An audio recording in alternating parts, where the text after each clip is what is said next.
Hello. Welcome to the show. This is Acquisitional Wealth. My name is Josh Tully, and let's just get right to it.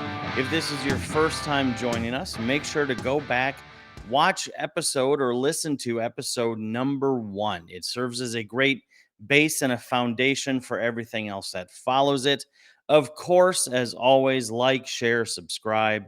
And if you have not yet joined our totally free Facebook page or group or whatever it is, Acquisitional Wealth, make sure to head over there too.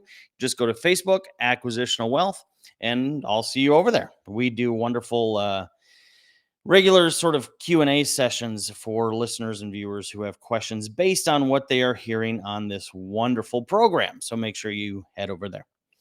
All right, so this is episode number 15. And the topic today is one that has come up a lot lately. And if you're a regular listener to the show, you'll notice that we were on a little bit of a break. That was largely unintentional. I'm coming to you live from a new studio, and this studio is the main show that I host, The Logical Place. And we had a lot of stuff going on lately. A lot of stuff. Tons of new clients based on the success of acquisitional wealth. The book by the same name has been getting some buzz now that it's starting to be known that it's coming out. I just filmed a 7 episode sort of series for a broadcaster out of North Carolina about this topic. And because of that, we have been swamped, absolutely swamped in a very good way, helping people buy, sell, grow their businesses all through acquisitional wealth and sound growth strategy, right? So that kind of took us away from the show for a minute just so we could catch up and catch our breath. But we've hired a number of new agents, got them trained and ready to serve more clients. So now is the time to get back to it. So that's what we're doing. All right, so today's episode comes from, I think, a good place. But I think it's spurred by a lot of the bull excrement that people are seeing online. And that topic is, what about exchanging sweat equity for ownership in a business? And if you don't know what that is, it's not uncommon, goes back a few thousand years. And basically, you're saying, hey, Mr. Business Owner, I don't have enough money to pay you to buy all of or part of your business. But what I'll do is I'll work off the portion that I get. And sometimes it's not even about not having enough money. It's just about, hey, I have a certain skill set that's valuable. So instead of putting in money, I'll work for my equity. Hence the title sweat equity. Sweat from your brow is getting you the equity. This is not something that I'm opposed to. I've done it many times myself. Matter of fact, Kingsbridge has an entire division, Kingsbridge Equity Partners and Kingsbridge Advisors, both of which kind of work through this process of at least having a certain element of sweat equity involved. And it's not uncommon for big companies either. A lot of board seats come with a certain amount of equity. Obviously, positions like CEO and the C suite can come with a certain portion of equity as well. So please understand that I am not opposed to any of that.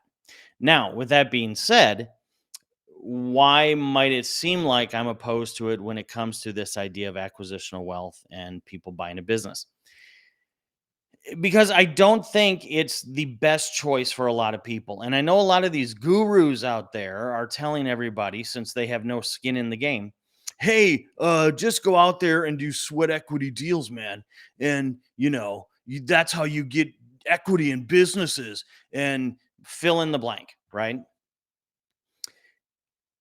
Unless you know what you're doing, that can blow up so big in your face, so big in your face. One, is it real equity? Is it phantom equity? If it's real equity, how much is it? Is it 9% or 10%? Depending on that percentage, yes, just one more percentage determines what your financial responsibilities are.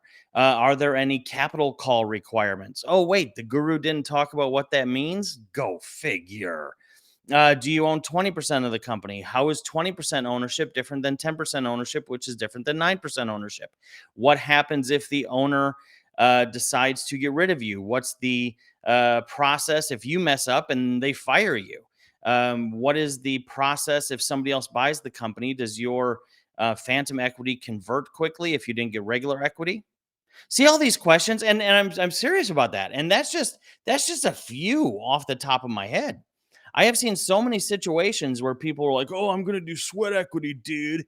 And it just blows up in their face financially, legally, friendship-wise, you name it. It can definitely go awry really quickly. So, where does that put us? I would say I would say this. Don't try to shortcut the shortcut. There's already a wonderful shortcut called buying a business. And if you have the money to do it, do it. The benefits totally outweigh those of sweat equity. Cuz yeah, okay, sweat equity is great, you know, but what if you and the owner have a personal fight? You don't get along with each other, or he flirts with your wife, or whatever. I mean, crazy, crazy, crazy stuff happens. And if it's your first, second, or third business that you are trying to own, just buy it.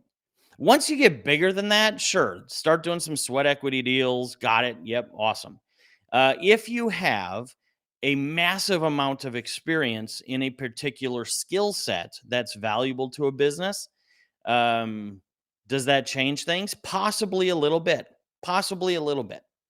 I could see where that would make sense. But even then, I would try to buy in and then get additional equity for your experience portion. Does that make sense? So let's say you can only afford to buy in 25% into a business, but you want 35% or something. Great. Then buy in the 25% and then have your experience go to 35.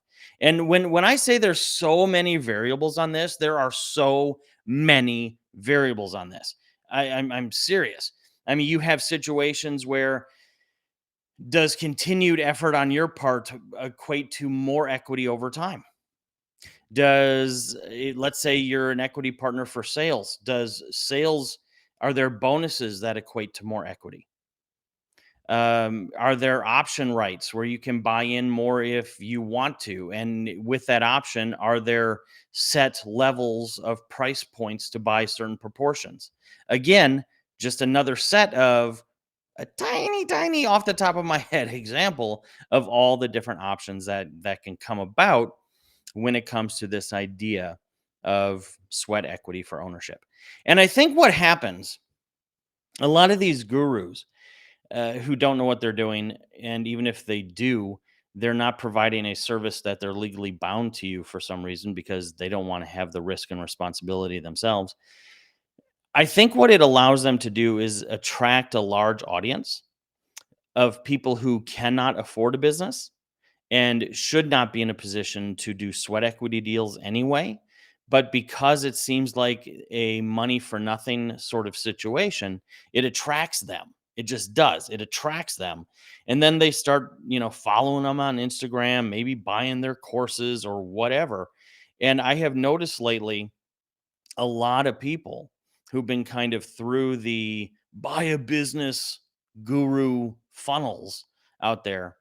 Not only have they been suffering a lot of damage, but they've been coming around saying, "Man, can you help me fix the problem that I now find myself in?" And depending on the situation, we can. Sometimes we can't. Sometimes we're like, "No, dude, you stepped in it. Good luck, Chuck." But I think that's why it's popping up in popularity again, because it's not so much a sound business strategy for everybody as much as it's a great attracting bait in a sense to get you to sort of follow the guru that's pushing it this week, which kind of ties into another thing that I've been seeing kind of pop up everywhere all of a sudden, and that's this idea of, hey, um, follower of mine on social, tell you what, if you bring me a deal that I can be a part of, I'll give you equity or I'll give you a payment for it. Be really, really careful with that. Make sure you have a really good transactional lawyer who's experienced with whatever state that that deal's going to happen in, because it's not that easy. Sorry. That's not how life works. What they're really doing is they're using you as a very cheap, even if they're going to pay you 10,000, 20,000 for the deal if it's big enough, blah blah blah. They're using you as a really cheap gopher. They're using you as a really cheap gopher. Usually the people that are doing this are backed by a bunch of other capital that they've kind of pooled together. It's kind of like they're not necessarily Shark Tank sharks, but wannabe sharks or baby sharks. Baby shark, do do do do. Now that's going to be stuck in your head. But they kind of pool all this capital together and say to these investors, "Hey, I'm going to use my massive audience and influence to get a bunch of people to source deals for us, and out of 10,000 deals, we might only accept 4, but wow, what a cheap way for us to become rich, and we'll toss them some bones." And it's kind of sad and pathetic, but it's out there, like all the other sort of slimy tricks that kind of inundate any way to make money. It's out there. It's out there. So you just have to be careful. And what really is sad is how that sort of slimy process, whether it's, hey, everybody, do sweat equity without knowing what you're doing, or hey, everybody, bring me a deal and I'll toss you a crumb, whatever it happens to be, takes away from the good and legitimate opportunities associated with those two sort of opportunities. Does that make sense? Let me explain. Are there good sweat equity opportunities? Yes. Are they for most people? No. No, no, no, no, no. No. Even if they were for a lot of people, are most of those sweat equity deals done correctly? Absolutely not. Absolutely not. Most sweat equity deals are not structured correctly. Most. I would say 8.5 out of 9. So that's a problem. But does that mean there aren't good opportunities there? Yes, there's good opportunities there. You just have to do it right. Same thing with, hey, bringing somebody a deal. You know, are there opportunities there? Yes. But typically, those people aren't telling thousands of people all at once, hey, man, bring me a deal. No, that's a little slimy. That's more like, let's count on the stupidity of the masses in order to create wealth for the few. And that's just something that, hit it with a Nerf bat and just move on. So you have to be careful with that. I hope that makes sense. I mean, what I love about these acquisitional wealth issue or episodes, they don't have to be long. They don't have to be long just for content's sake. That's a good place to leave this topic until you, the listeners and viewers, want me to engage in a more in-depth explanation. And we're going to do that based on your comments, your suggestions, and your questions. So what do you do now? Well, you leave a comment, question, or a suggestion. You get a hold of us, you leave a comment on the social media feed or the podcast feed, or you email into the office, whatever you want to do to communicate.